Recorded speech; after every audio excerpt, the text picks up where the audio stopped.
অটোরিকশায় ধাক্কা লাগাকে কেন্দ্র করে হবিগঞ্জের লাখাইয়ে তুলকালাম ঘটেছে। গতকাল এক দফা মারামারির পর আজ আবারও সংঘর্ষে জড়িয়েছে দুই পক্ষ। আহত হয়েছেন শতাধিক মানুষ। মারামারি থামলেও এলাকার পরিস্থিতি এখনো থমথমে।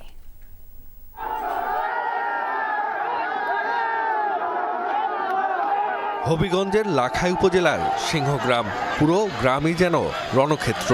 সকাল সকাল দেশীয় অস্ত্র নিয়ে সংঘর্ষে জড়ায় দুটি গ্রামের হাজারো মানুষ।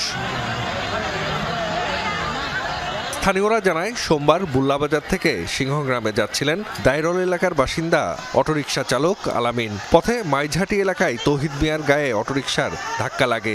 এ নিয়ে বাকবিতণ্ডার এক পর্যায়ে দুপক্ষের মধ্যে সংঘর্ষও হয়। পরে বিষয়টি মীমাংসা হয়। তবে মঙ্গলবার সকালে এ নিয়ে আবারও ছড়ায় উত্তেজনা।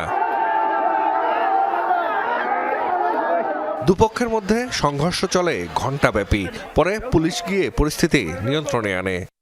পুলিশ দেওয়ার পরে পরিস্থিতি স্বাভাবিক আছে, পুলিশ মোতায়েন আছে। কোনো আটক বা মামলা না, মামলা আটক নাই। দুপক্ষের সংঘর্ষে আহত হন শতাধিক মানুষ।